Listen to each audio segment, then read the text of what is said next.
नमस्कार श्रोताओं, आकाशवाणी लखनऊ पॉडकास्ट की आज की कड़ी में मैं आपका दोस्त राघवेंद्र आप सभी का स्वागत करता हूं। आज के पॉडकास्ट में हम मशहूर शायर जौहर कानपुरी को लेकर आए हैं। जौहर कानपुरी भारत के एक बेहद लोकप्रिय और मशहूर उर्दू शायर हैं। वे अपने खास अंदाज, बुलंद आवाज़ और जज्बाती कलाम के लिए मुशायरों की दुनिया में एक बड़ा नाम है। जौहर कानपुरी को मुख्य रूप से गज़लों और नज़मों के लिए जाना जाता है। उनकी शायरी में देश प्रेम, कौमी एकता और समाज की हकीकत का बहुत खूबसूरत मिश्रण देखने को मिलता है। वे जब स्टेज पर आते हैं तो अपनी मखमली और बुलंद आवाज़ से पूरी भीड़ को बांध लेते हैं। मुशायरों में उनकी मौजूदगी कामयाबी की गारंटी मानी जाती है। कानपुर, उत्तर प्रदेश से संबंध रखने वाले जौहर साहब ने न सिर्फ भारत बल्कि अंतर्राष्ट्रीय स्तर पर भी उर्दू शायरी का और देश का नाम रोशन किया है। इनसे बात कर रहे हैं शमसुल आरफीन। आज शरीके गुफ्तगू हैं बैनुल अक़वामी शायर मोहतरम जनाब जौहर कानपुरी साहब। मोहतरम, आपका हमारे उर्दू प्रोग्राम में खैर मकदम है। बहुत शुक्रिया। सबसे पहले मोहतरम, हम आपसे ये जानना चाहते हैं कि जौहर कानपुरी साहब को दुनिया जानती है, लेकिन जौहर साहब का हकीकी नाम क्या है? ये बहुत ही दिलचस्प सवाल कर लिया आपने जी। इसके पीछे एक वाकया है जी, आप जरूर बताएं, हमारे समय गौर से सुन रहे हैं आपको। क्या हुआ ये जी कि 95 में एक मुशायरा था सऊदी अरब की राजधानी रियाज में जी। जर्मनी हॉस्पिटल के ऑडिटोरियम में, जर्मनी हॉस्पिटल वहाँ का बहुत बड़ा हॉस्पिटल है जी, उसके ऑडिटोरियम में मुशायरा था। कैसर साहब हैदराबाद के थे, वो कन्वीनर थे। गैबी जौनपुरी उसकी निजामत कर रहे थे। तो उन गैबी साहब ने अनाउंस किया थोड़ी देर के बाद कि साहब जौहर कानपुरी का जो असली नाम बताएगा, एयर इंडिया की तरफ से उसे एक टिकट दिया जाएगा, कहीं से कहीं तक का भी टिकट वो ले सकता है, उसकी अपनी मर्जी पर है। और 1 मिनट का टाइम दिया गया। साहब 1 मिनट पे हाल है बिल्कुल सन्नाटा रहा, कहीं से कुछ जरा सी भी आवाज नहीं, सुनगुन नहीं, कुछ नहीं, यानी कि किसी को भी नाम नहीं मालूम था। आखिर में अनाउंसर ने अनाउंस किया कि साहब नाम कोई नहीं बता पाया, तो अब जौहर कानपुरी साहब अपना खुद असली नाम बताएं और ये टिकट खुद हासिल कर ले। ये तो मेरा असली नाम अब्दुल वकील है। अब्दुल वकील अंसारी। अब्दुल वकील अंसारी साहब, अरे वाह। और तखल्लुस मेरा है जौहर कानपुरी। और हमारे सामने नोट भी कर रहे हैं आपका नाम, पता नहीं उन्हें दोबारा ये सुनने को मिले या भूल जाए तो कम से कम वो याद कर सकते हैं कि जौहर कानपुरी साहब का ये नाम है। मोहतरम, हम ये जानना चाहेंगे कि शायरी की दुनिया से पहले के एक मरहला होता है कि आपकी जो तालीम और तरबियत, तो आपकी इब्तदाई तालीम कहाँ से हुई और इसकी आखिरी मंजिल क्या थी? शमसुल आरफीन साहब जी, ये आपने वो सवाल कर लिया कि जिसे मैंने, मेरी 3 किताबें आई हैं। पहली 2008 में आई थी नायाब, दूसरी मेरी किताब आई धूप का सफर, और तीसरी आई अक्स वतन जी। इन तीनों किताबों में कहीं भी तालीम का जिक्र नहीं है। मैंने तालीम का खाना इसलिए खाली रखा, कोई वजह थी वो मैं बताऊंगा, लेकिन आपने क्योंकि पूछ लिया है और आप अब ये पूरा हिंदुस्तान सुन रहा है, तो मैं कोई बात छुपाना भी नहीं चाहता। मैं ये चाहता हूँ कि मेरे अंदर जितनी भी कमियां खूबियां हैं वो आवाम तक पहुँचनी चाहिए। बिल्कुल। तो बहरहाल अभी तक तो मैंने इसको कहीं शो नहीं किया, लेकिन आज आपके तवस्सुल से, आकाशवाणी के तवस्सुल से ये बात भी आवाम तक पहुँचनी चाहिए कि मेरी तालीम कितनी जी है। असल में देखिए, आप एक आइडियल बन गए हैं लोगों के, बिलखुसूस शेर व अदब की दुनिया में लोग आपको आइडियल मानते हैं। तो जिसको आइडियल माना जाता है उसके हर एक पहलू को जानने की कोशिश रहती है। तो जो हमारे सामीन सुन रहे हैं तो यकीनन वो इसको जानने की जरूर कोशिश करेंगे। जी जी जी, बिल्कुल बिल्कुल। मैं भी चाहता हूँ कि ठीक है, लोगों तक बात पहुँचनी भी चाहिए। तालीम सिलसिले का मामला ये है कि जनाब इब्तिदाई तालीम मेरी कानपुर में हुई, जो प्राइमरी की तालीम थी। उसके बाद कुछ ऐसे हालात हुए कि फिर तालीम का सिलसिला रुक गया। फिर मैंने बस यूं ही उर्दू से, जिसे मैं किसी खाने में नहीं रखता कि अदीब कर लिया, अदीब माहिर कर लिया, अदीब कामिल कर लिया, फिर मुअल्लिम कर लिया, लेकिन मैं इसे तालीम के किसी खाने में नहीं रखता। आज जो कुछ भी मैं हूँ वो मुताले की वजह से हूँ। हाँ, ये मुताला मेरा दिन रात का रहा है। ये बहुत बड़ी बात होती है। आपको ये बताऊं कि मैं बचपन से मुताले का बहुत शौकीन रहा हूँ। ये उस जमाने की बात है, मैं बाबूपुरवा कानपुर में रहने वाला हूँ। मेरे बचपन में वहाँ लाइट नहीं थी, तो हम रात में कहाँ पढ़ने जाएं? हाँ, सही बात है। बड़ा मुश्किल मरहला था। तो हम छत पे निकल जाते थे और चांद की रोशनी में पढ़ा करते थे। ये एक बहुत बड़ी बात आप कह रहे हैं, यकीन मानिए। तो इस हद तक, दीवानगी की हद तक शौक था पढ़ने का, लेकिन बदकिस्मती ये थी कि हम किसी कॉलेज या किसी यूनिवर्सिटी तक नहीं पहुंचे, लेकिन हमने इस तरीके से तालीम हासिल की। ना पहुंच के उसके बाद भी अल्हम्दुलिल्लाह आप जो है इस अदब की दुनिया में बुलंदी पर है। मैं आपको बताऊं, इस चीज के बारे में मुझे किसी का एक शेर याद आता है कि अगर हो जुस्तजू सादिक तो नाकामी नहीं मिलती। बेशक बेशक, अगर हो जुस्तजू सादिक तो नाकामी नहीं मिलती। बेशक, जो है मंजिल के मत वाले वो मंजिल पा ही लेते हैं। क्या बात। मोहतरम, आपने जो कही कि हमने बहुत सारी किताबें की, और मेरे ख्याल से जो पढ़ते रहते हैं, अगर आपके पास डिग्री नहीं भी है तो उसका असर होता है। मोहतरम, मेरा सवाल ये है कि तालीम के बाद और जिस चीज से आपकी पहचान बनी, यानी शेरो अदब से, शेरो शायरी से, जी, इसका आगाज कब और कैसे हुआ? हाँ, ये भी बड़ा दिलचस्प सवाल है। आप सवाल बहुत अच्छे कर रहे हैं। बहुत शुक्रिया मोहतरम। देखिए, मैं आपको ये बताऊं कि शायरी कहाँ से शुरू की जी, ये तो मुझे नहीं मालूम जी। कैसे शुरू की ये भी नहीं पता।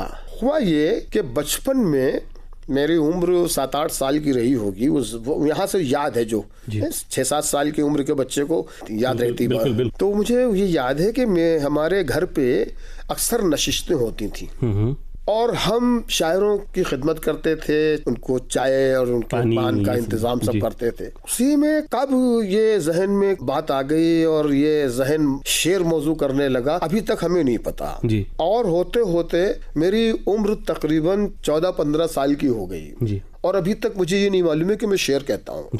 और मैं कागज काले करता था, इसमें कोई शक नहीं है। मैं रातों दिन कुछ ना कुछ लिखता था, लेकिन ये मुझे नहीं मालूम था कि मैं शायर हूँ, मैं शेर कहता हूँ। हुआ ये कि बाबूपुरवा में एक बहुत बड़े उस्ताद थे शायरी के, उस्ताद अल्लामा हक बनारसी जी जी। हक बनारसी साहब के बहुत शागिर्द थे जी। एक उनमें से शागिर्द जिनका नाम था फराज कानपुरी जी, वो नात गो तो नहीं, नात खां थे। तो वो उनसे लिखवाते थे हक बनारसी साहब से कलाम और जलसों वगैरह में पढ़ते थे। मेरे साथ उनका उठना बैठना था, हम शाम को अक्सर उनके साथ बैठते थे। 70 की दहाई का जमाना जो था, वो आपने भी शायद बचपन का जमाना आपका होगा और आपने ये बात महसूस की होगी या देखा होगा कि जो कव्वालियां होती थी उस जमाने में वो ज्यादातर फिल्मी तर्ज पर होती थी। कव्वाल जो थे वो फिल्मी तर्ज पर कव्वालियां गाते थे और ये चीज वहां से निकल के हमारे जलसों में भी आ गई।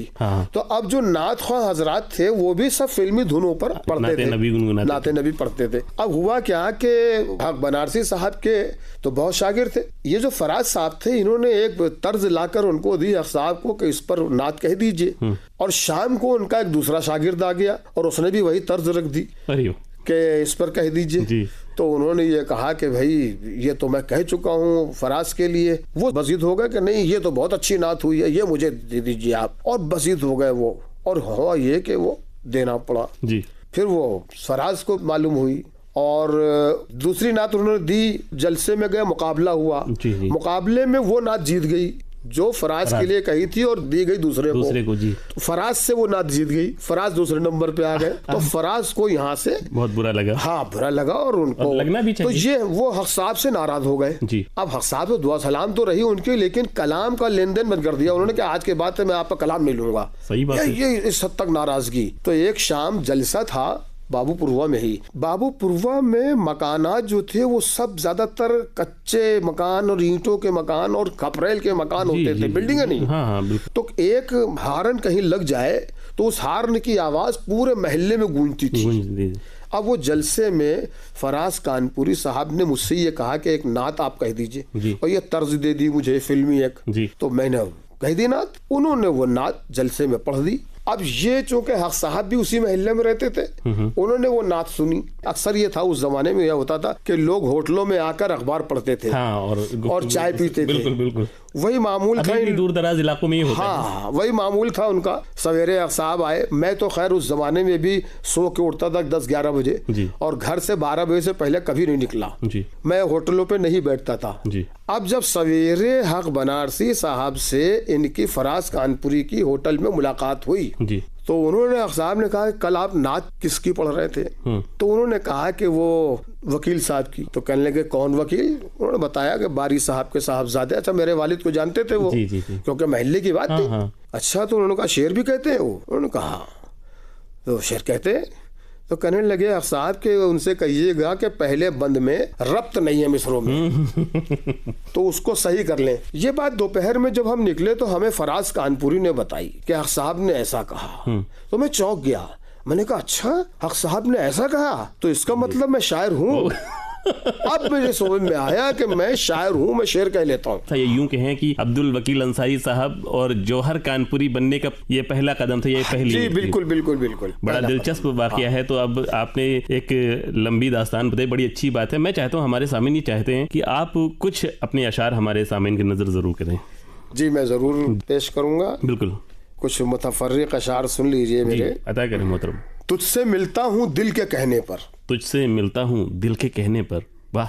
तुझसे मिलता हूँ दिल के कहने पर, जहन तो आज भी मुखालिफ है। क्या बात है भाई, वाह, बहुत क्या बात है, बहुत खूब, बहुत शुक्रिया। तुझसे मिलता हूँ दिल के कहने पर, जहन तो आज भी मुखालिफ है। या एक दूसरा शेर ये कि मुतमईन तू कि तेरे पाँव से कांटा निकला। जी, मुतमईन तू तेरे पाँव से कांटा निकला, हम भी खुश हैं कि तेरी कैद से आजाद हुए। वाह वाह वाह वाह, क्या बात है भाई, बहुत ही। मुतमईन तू के तेरे पाँव से कांटा निकला, बहुत ही खूब, हम भी खुश हैं कि तेरी कैद से आजाद हुए। अब अगर आप इजाजत दें तो चंद शेर गजल के सुना दूं। बिल्कुल अता करें मोहतरम। मतलब ये है कि जीतने का ये हुनर भी आजमाना चाहिए। जीतने का ये हुनर भी आजमाना चाहिए। जीतने का ये हुनर भी आजमाना चाहिए।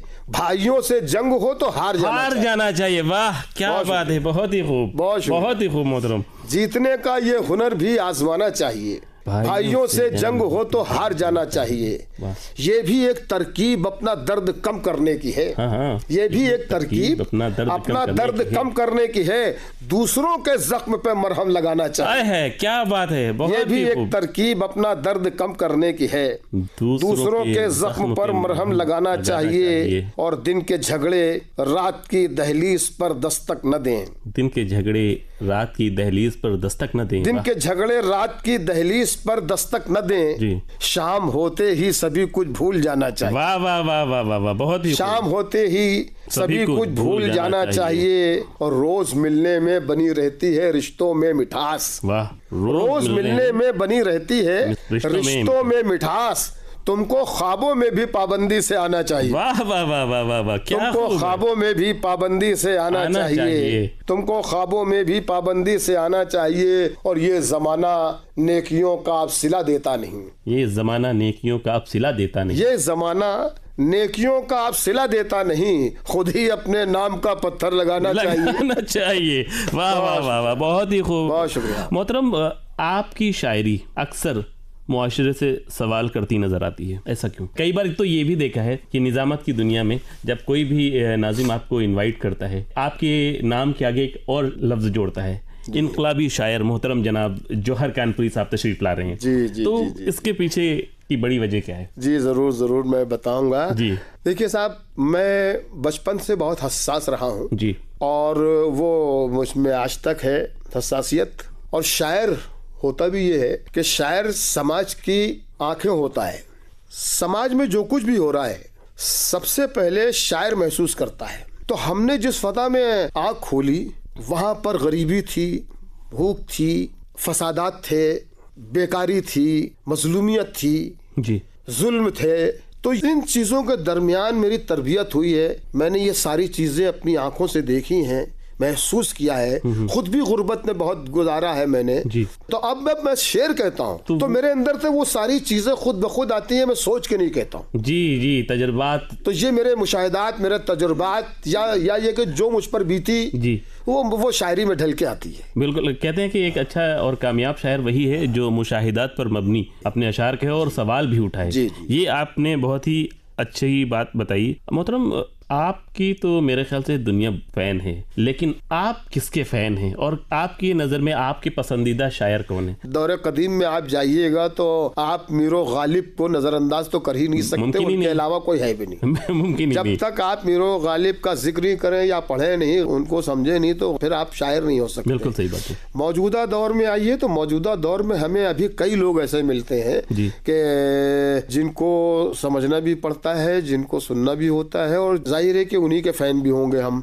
मेरे पसंदीदा शोरा में फिराक गोरखपुरी हैं, फैज अहमद फैज हैं, डॉक्टर बशीर बद्र हैं। हाँ। तो ये चंद लोग हैं जिनसे मैं बहुत मुतासिर हूं। आपने डॉक्टर बशीर बद्र साहब का जिक्र किया जी। अभी हाल ही में इंतकाल हुआ है। जी, जी। कुछ उनसे जुड़े हुए सवाल या कुछ उनसे जुड़े हुए वाकयात या कुछ ऐसा जो डॉक्टर बशीर बद्र साहब के तो बेपनाह वाकयात हैं। डॉक्टर बशीर बद्र मामूली आदमी का नाम नहीं था। बिल्कुल सही बात। अच्छा, वो हर दिन एक वाकया बना दिया करते थे। उनके अंदर ये क्वालिटी थी, वो बहुत बड़े शायर थे और शायर के साथ साथ वो बहुत कारीगर आदमी थे, बहुत स्मार्ट आदमी थे जी। अगर वो मुशायरे में बैठे तो ये तय करके बैठते थे कि ये मुशायरा हम ही को लूटना है, कोई भी हो, कितना भी बड़ा रुस्तम हो जी। अब अगर उनसे पहले कोई शायर बहुत ही सुपरहिट होकर गया है तो उनके अंदर ये खुसूसियत थी कि वो जब माइक पर आते थे तो अपनी गुफ्तगू से अभी शेर नहीं सुनाना है, वो गुफ्तगू ऐसे करते थे कि वो पहले वाले शायर का पूरा रंग खत्म हो जाए। बिल्कुल उसे धो दिया, क्लीन कर दिया, अब वो फिर अपना शेर सुनाते थे। जी जी। ये उनके अंदर बड़ी खास बात है। एक वाकया उनका बहुत दिलचस्प है, आपने छेड़ दिया तो सुन लीजिए। जरूर, बिल्कुल बेपनाह वाकया है। जी जी जी। अमेरिका में मुशायरा था, मुशायरा इंडो पाक था जी। पाकिस्तान के शोरा थे, हिंदुस्तान के थे। स्टेज पर सब लोग आ गए, बशीर बद्र साहब भी मौजूद। थोड़ी देर के बाद एंट्री होती है अहमद फराज की जी। तो अहमद फराज जब इंटर होते हैं तो उनके पीछे 10-20 लोगों का मजमा होता है जी। जो उनको लेकर आते हैं।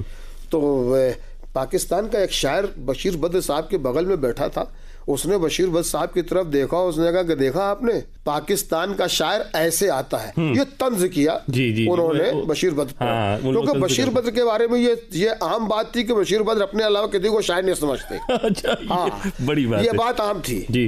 तो उसने तंज किया जी। कि देखिए पाकिस्तान का शायर ऐसे आता है। तो बशीर बद्र का जुमला देखिए आप, उन्होंने ये कहा कि जी मगर इंडिया का शायर आता हुआ नहीं जाता हुआ देखा जाता है। अब ये जाता हुआ देखा जाता है, इसके अंदर कितना कॉन्फिडेंस छुपा हुआ है। जिद देखिए आप, अभी मुशायरा शुरू नहीं हुआ है और वो आदमी के अंदर ये कॉन्फिडेंस मौजूद है कि जाता हुआ देखा जाता है। अब साहब मुशायरा हुआ और ये बात शायद उन पाकिस्तानियों को समझ में भी नहीं आई होगी किस तरह का जवाब देकर जी। और साहब मुशायरा शुरू हुआ जी। अहमद फराज तक मुशायरा पहुंचा जी। अहमद फराज साहब ने मुशायरा पढ़ा और मुशायरा लूट लिया। उसके बाद फिर वही कारीगरी, अब बशीर बद्र साहब को पढ़ना था। बशीर बद्र साहब आए, उन्होंने अपने अंदाज से, अपनी गुफ्तगू से और अपनी शायरी से, शायरी भी बेपनाह थी बशीर बद्र की, आज भी कयामत है भाई। वो जो शायरी से जो रंग बन जमाया है, जो महफिल का रंग हुआ है, वो पूरा मुशायरा लपेट के उन्होंने बशीर बद्र ने अपनी जेब में रख लिया। पूरा मुशायरा कहाँ लग रहे हैं फराज, कहाँ कुछ नहीं। अब मुशायरा खत्म हुआ और जब सब लोग चले तो सारा मजमा बशीर बद्र के पीछे था। तो बशीर बद्र ने उन साहब को मुखातिब किया, कहने लगे देखिए इंडिया का शायर जाता वो देखा जाता। ये बशीर बद्र थे यकीनन। अच्छा, ये भी एक बड़ी बात होती है मोहतरम, जब मुशायरे में पहुंची और कोई बड़ा शायर कलाम पढ़ रहा हो, उसके बाद कोई शायर जो छोटा मोटा हो या जैसा भी हो, तो उसको डर लगता है यार इनके बाद अब मुझे क्या ही मिलेगा। लेकिन मैंने आपको देखा है कई मुशायरे करते हो, आपके लिए ये कोई टेंशन की बात होती नहीं है। आप ऐसे ऐसे सवाल कर रहे हैं कि जिसके पीछे कोई ना कोई वाकया है मेरा। बिल्कुल, मैं वही जिसके पीछे कोई ना कोई वाकया है मेरा, इसीलिए बात। अब आपने ये बात छेड़ी है तो आप सुन लीजिए। मेरी जिंदगी का पहला ऑल इंडिया मुशायरा, उस जमाने में मैं बम्बई में रहता था जी, और लोकल की हैसियत से मदऊ किया गया था मैं जी। और बैरूनी शोरा में वसीम बरेलवी, बशीर बद्र, सगर आजमी साहब, राहत इंदौरी साहब और बड़े बड़े मंदर भोपाली जितने भी थे, और उसमें निजामत कर रहे थे मोहतरम अनवर जलालपुरी साहब जी। और साहब मैं लोकल की हैसियत से मुझे बुला लिया गया था और मेरा पहला ऑल इंडिया मुशायरा था वो जी। तो मैं जाके बैठ गया स्टेज पे, फहरिस्त में मेरा नाम था और मुशायरा चल रहा है। मैं अपना बैठा हूँ कि अब मैं पढ़ने वाला हूँ एक पहले दूसरे नंबर पे और मेरा नंबर नहीं आ रहा। होते होते साहब मुशायरा वहां पहुंचा जहां पर राहत इंदौरी साहब को अनाउंस कर दिया। अब राहत इंदौरी साहब का पढ़ना तो आप समझ सकते हैं कि मुशायरा क्या होगा। बिल्कुल सही बात है। मुशायरा इधर उधर हो गया। अब जब वो पढ़ के हटे तो अनवर जलालपुरी साहब ने मेरा अनाउंस किया। ये मेरा ऑल इंडिया पहला मुशायरा, इतनी बड़ी टीम का मुशायरा, और फिर कहां पर लाके मारा। बिल्कुल हाँ। और साहब मैं आया और मैंने पढ़ना शुरू किया तो तो हुआ ये कि साहब राहत इंदौरी साहब के बाद मुझे वो दाद तो नहीं मिली जी, लेकिन मैं होड़ भी नहीं हुआ। और मैं वहां से पढ़ पढ़ा के 2, 4, 10, 20 लोगों की वाहवाही दाद भी मिली। और ये अपने आप में कामयाबी है। अगर और ये मैं समझता हूँ बहुत बड़ी कामयाबी थी मेरी, क्योंकि बड़े शायर के बाद अगर हूट नहीं मिल रही है, और फिर इस शायर के बाद जो मुशायरे को इधर उधर कर देता था, बिल्कुल सही बात है, उनके बाद तो फिर वहां पर मैं मतलब पढ़ के और बहुत अच्छी तरीके से मैं वापस आया। मुझे पूरे मजमे ने चीख कर तो दाद नहीं दी जैसे आज देते, लेकिन 10-20 लोगों ने मेरी शायरी पर दाद भी दी और मैं आराम से पढ़ के आया। तो अनवर जलालपुरी साहब का एक जुमला था, कहने लगे यार मैं तो आपको ऐसा ही समझ रहा था। ये एक जुमला उनका था। अब उनके ऐसे ही में क्या बात, कितनी बातें छुपी है, अंदाजा कर बड़ी हस्ती थे। मोहतरमा अभी अब बैरून की बात कर रहे थे, मैं आपसे ये जानना चाहता हूँ कि अपने सरजमीन हिंद में जो मुशायरे होते हैं और बैरून ममालिक में, इन दोनों मुशायरे में आपको क्या बुनियादी फर्क महसूस होता है? असल में बाहर के जो मुशायरे होते हैं जी, उसमें जो सामीन आते हैं वो ये मूड बना के आते हैं कि हम मुशायरा सुनने जा रहे हैं। हमारे वहाँ भी पहले ऐसा ही होता था। अब से 25 साल पहले जो मुशायरे होते थे वो ऐसा ही होते थे कि और उनमें मजमा होता था और उसमें आप ये समझिए कि 80% मुशायरा सुनने ही आते थे। बिल्कुल सही बात है। आज का जमाना बदल गया है, आज मुशायरा लोग देखने आते हैं, उस जमाने में सुनने आते थे। तो बैरूनी मुशायरों का ये आलम आज भी है कि वहाँ लोग मुशायरा सुनने आते हैं, शौक से आते हैं, सुनने आते हैं और कायदे से मुशायरा सुनते हैं और मुशायरे की तहजीब के साथ सुनते हैं। बिल्कुल। एक यूनिक सवाल मेरे जहन में आ रहा है मोहतरम कि अगर आप शायर न होते जी तो क्या होते? मेरा ख्याल है कि मैं अगर शायर न होता तो भी शायर ही होता। समझे आप? क्योंकि मैं शायरी से पहले बचपन में मैं बिजनेस करता था। मेरे पुश्तैनी काम था, बिजनेस था, मेरे कपड़े की दुकान थी, कपड़े का कारोबार था, तो मैं भी उसी में था। तो मेरा जहन भी उसी में था, कपड़े का काम करता था। खैर मैं वो शायरी में आया। एक वाकया सुन लीजिए। जब मैंने शायरी शुरू की थी, जिस जमाने में मैं दूसरों को कलाम लिख के दे रहा था, अभी मैं हक बनारसी साहब का शागिर्द हुआ भी नहीं था। जी। तो मेरे वालिद को मालूम हुआ कि शायरी करने लगे। जब तक मुझे नहीं मालूम था कि मैं शायर हूँ, तो मेरे वालिद को मालूम हुआ। मेरे वालिद ने कहा कि भाई सुना आप शायरी करने लगे? तो मैंने कहा हाँ शौक है ऐसे ही। कहने लगे सुनाओ कोई शेर। तो मैंने सुनाया। तो कहने लगे हाँ शायरी तो तुम ठीक करते हो। देखो मियाँ शायरी तो ठीक है, लेकिन कभी मुशायरा मत पढ़ना। ताकीद कर दी गई। ये मेरे वालिद ने मुझे ताकीद की। हकीकत ये है कि मुझे मुशायरों का बिल्कुल शौक नहीं था। मुशायरे सुनता भी बहुत कम था मैं, बिल्कुल, और पढ़ने का तो बिल्कुल शौक नहीं था। शायरी का शौक था, शायद मुशायरे का नहीं था। तो मैं अपना शायरी करने लगा। उसी चक्कर में मैं बॉम्बे भी चला गया। बॉम्बे में भी कपड़े का काम कर रहा था। 84 में एक फसाद होता है भिमंडी का। भिमंडी के फसाद बम्बई तक आ गया था और उसमें कारोबार मेरा चौपट हुआ। कुछ दिन में वहाँ परेशान रहने के बाद कानपुर आ गया। हालांकि मुशायरों में एंट्री इक्का दुक्का 82 से हो गई थी। अब मैं ये 84 में जब आ गया तो कानपुर में रहने लगा। कानपुर में एक जिगर साहब के नाम से एकेडमी, तो वहाँ उठने बैठने लगा। शोरा वहाँ बैठते थे, बेकार था। तो वहाँ एक मुशायरा, एक साहब ने कहा कि भाई मुशायरा ये है जौहर कानपुरी 100 रुपए मिलेंगे, तो चलोगे? तो मैंने कहा यार मैं कल बताऊंगा। तो फिर मैं गया घर और मैंने अपने वालिद से कहा, मैंने कहा कि एक मुशायरा मिल रहा है, चला जाऊं? तो मेरे वालिद ने देखा कि अब तो ये बेकार घूम रहा है, तो कहने लगे जी जाइए। उन्होंने बड़े उससे कहा, तो मैं चला गया। अब मैं उस मुशायरे में गया, तो फिर उसके बाद दूसरा मुशायरा, तीसरा मुशायरा, और फिर मेरे साथ ऐसा शायद ही किसी के साथ हुआ हो। 2-3 मुशायरों के बाद एक झांसी का मुशायरा था। उसमें भी मुझ कानपुर के एक साथ थे नजर सिद्दीकी साहब। उन्होंने मुझसे कहा, अच्छा हुआ ये कि कहा कैसे? जिगर एकेडमी का एक मुशायरा था लोकल, वहाँ की एक गर्ल्स कॉलेज में। मैं वहाँ मौजूद था। जब मुशायरा खत्म हो गया और सारे लोग शायर आए जिगर एकेडमी, और वहाँ पर वहाँ के शायर बैठे थे। कानपुर के नाजिर सिद्दीकी साहब भी थे, वहाँ उस्ताद शायर थे। जिक्र होने लगा तो सबने ये कहा कि साहब जौहर कानपुरी ने मुशायरा लूट लिया। अब ये कि जौहर कानपुर ने लड़कियों के कॉलेज में मुशायरा लूट लिया। अभी मैं मुशायरों में आया भी नहीं था ज्यादा। 150 रुपए का मुशायरा, इक्का दुक्का 2-3 मुशायरे पढ़े थे, और वो 150 उस वक्त माने। तो नाजिर सिद्दीकी ने कहा भाई झांसी का मुशायरा पढ़ोगे? मैंने कहा पढ़ लूंगा। कहने लगे 200 रुपए मिलेंगे। तो मैं चला गया। वहाँ भी यही पूरी टीम थी। उस जमाने की एक क्रीम टीम थी। कुमार साहब, फना साहब, बशीर बद्र साहब, वसीम साहब, राहत इंदौरी, मंजर भोपाली, अंजुम रहबर, ये टीम थी। सकलेन हैदर साहब उसकी निजामत कर रहे थे। उन्होंने मुझे अनाउंस किया। मैं कामयाब तो ज्यादा नहीं रहा, 100 रहा वहां, लेकिन पता नहीं किसको मेरा शेयर पसंद आया। क्या हुआ कि मेरे पास एक 10 दिन के बाद एक लेटर लेके एक कानपुर के एक शायर यजदानी सिद्दीकी हुआ करते थे, वो लेकर आए। कहने लगे भाई जौहर मियाँ, ये 22 तारीख का मुशायरा है गोरखपुर में और आपको 250 रुपए मिलेंगे, ये लेटर आपका है। तो मैंने कहा चलूंगा भाई, 250 तो बहुत है, चलेंगे। अब हम गए वहाँ, मुशायरा हुआ, तो वो पूरा मुशायरा मेरी जेब में था, ये समझ लीजिए। और ये कामयाबी। और साहब मैं मुशायरा पढ़ के जब बैठा हूँ तो उस जमाने के बहुत बड़े अनाउंसर थे उमर कुरैशी साहब जी। मैं पढ़ रहा था, उमर कुरैशी मुझे यूं देख रहे थे, अरे अरे अरे अरे ये कह रहे थे वो। और साहब मैं पढ़ चुका तब, तो उन्होंने मुझे बुलाया, अब मुशायरा खत्म हुआ, यहाँ ये जुमले थे उनके, बाबू कहाँ थे तुम अभी तक? तो मैंने कहा कि यही थे। और कहाँ थे? अच्छा, आपका अंदाजे भैया है भी ऐसा कुछ? तो अभी भी कहने लगे भाई, मैं यही थे। और कहाँ थे? कहने लगे कहाँ कहाँ के मुशायरे पढ़े? हमने कहा अभी कहाँ पढ़े, अब तो शुरू किया, दूसरा तीसरा ये मुशायरा है, अभी कहाँ? कहने लगे कहाँ कहाँ के पढ़ोगे? ये जुमले देखिए, ये बहुत तो मैंने कहा कि मैं तो चाहता हूँ पूरे हिंदुस्तान के पढ़ूं। उस जमाने में ये तसव्वुर नहीं था कि दुबई का भी मुशायरा और अमेरिका का भी मुशायरा पढ़ना होगा। उन्होंने कहने लगे पढ़ोगे इंशाल्लाह। उन्होंने अपने एक शागिर्द को, अभी वो जिंदा है, शकील गोरखपुरी, शकील फराद, अगर मेरी बात सुन रहे होंगे तो वो उन्हें याद आ जाएगा।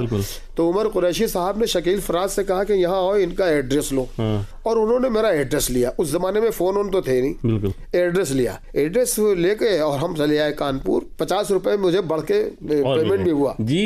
250 से मेरा 300 रुपए का पेमेंट हो गया। बिल्कुल। तो मैं घर आया, एक हफ्ते के बाद एक टेलीग्राम आया मेरे पास, और उसमें ये लिखा था कि गाजीपुर का ये मुशायरा है, 400 रुपए का आपका पेमेंट है और इस तारीख में है। वो साहब हम पढ़ने गए, उस जमाने की टीम यही थी जी जी। उसमें इजाफा ही हो गया। उस जमाने में 20-20, 25-25, 30-30 शायर होते थे। इसको अनाउंस कर रहे थे मलिकजादा मंजूर अहमद साहब। मलिकजादा साहब ने मुझे अनाउंस किया, मैं मुशायरा पढ़ा, मैंने तो इधर उधर मुशायरा हो गया। अब तो जीप आलम अपने नीचे आया स्टेज पे, तो मुझे चाके 4-6 लोगों ने घेर लिया। अरे साहब, जौहर साहब क्या कहने, पहली बार आपको सुना, अरे अदब हो गया, ये हो गया साहब, हमारा मुशायरा कल बनारस में है, तो ये पढ़ दीजिए आप। मैंने कहा पढ़ देंगे। कहने क्या पैसे लेंगे? मैंने 400 लेंगे। अब मुझे 400 मुझे याद है वहां मिला था गाजीपुर में, 100, 250, फिर 400। ये बात उनसे हो के वो किनारे हुए थे कि 4-6 लोग और आ गए। अरे साहब वही तारीफें। और फिर कहने लगे साहब कल मेरा मुशायरा आजमगढ़ में है, ये मुशायरा आप पढ़ दीजिए। तो मैंने कहा साहब ये मुशायरा तो नहीं पढ़ेंगे हम। क्यों? मैंने कल मैं वादा कर चुका हूँ बनारस। अरे कहने लगे साहब बनारस में तो ये सारी टीम जा रही है, सारे शायर है, हमारे वहाँ तो कोई है ही नहीं, सब हमारे छोटे छोटे शायर लोकल है, आप आ जाइएगा तो मुशायरा बड़ा हो जाएगा। ये वो, मैंने कहा नहीं साहब ये नहीं करता मैंने तो जहाँ वादा कर लिया वही जाऊंगा। तो कहने लगे कि ये क्या दे रहे हैं आपको? मैंने कहा 400 रुपए दे रहे हैं। कहने लगे मैं 1000 दूंगा। रेट बढ़ा दिए गए आपके। हाँ, ये 85-86 की बात है जी। तो कहने लगे 1000 दूंगा। मैंने कहा जाऊंगा तब भी नहीं मैं। बिल्कुल सही बात है। एक शेर सुनिए आप जी, अता करें मतलब। गम के दरियाओ मेरे दिल में बहुत उस्सत है। वाह। गम के दरियाओ मेरे दिल में बहुत उस्सत है, मुझ में खो जाओ समंदर की तरह हूँ मैं भी। है क्या बात है, बहुत ही। मुझ में खो जाओ समंदर की तरह हूँ मैं भी जी। मुझ में खो जाओ समंदर की तरह हूँ मैं भी। वाह। और एक शेर और ये देख लीजिए जी कि तुम भी 4 आंसू बहा लो चल के उसकी लाश पर। वाह। तुम भी 4 आंसू बहा लो चल के उसकी लाश पर। तुम भी 4 आंसू बहा लो चल के उसकी लाश पर। ये न देखो हादसे में मरने वाला कौन है। वाह वाह वाह वाह। ये न देखो हादसे में बहुत खूब मरने वाला कौन है। मोहतरम बस इसके बाद चलते चलते एक रैपिड राउंड जिसमें हम आपसे एक सवाल पूछेंगे, आपको उसको हाँ या ना या अपनी पसंद बताना है बस। और आपका पसंदीदा खाना? बिना गोश्त के खाना नहीं समझता। गजल या नज्म? मुझे दोनों अजीज हैं। पसंदीदा नगमा आपका? मुझे पुराने नगमे बहुत अच्छे लगते हैं जी। आपकी पसंदीदा अदाकार और अदाकारा? दिलीप कुमार और मधुबाला। वाह। शहर या गांव? गांव में बहुत अच्छा लगता है, लेकिन जरूरत शहर में रहने के लिए है। बिल्कुल। गुलजार या समीर? गुलजार। नौशाद या ए आर रहमान? वो अपने दौर के ठीक थे, ए आर रहमान अपने दौर के। जगजीत सिंह या पंकज उदास? जगजीत सिंह। बहुत शुक्रिया मोहतरम, आपने हमारे इस प्रोग्राम में शिरकत की, इसके लिए आपका बहुत बहुत शुक्रिया।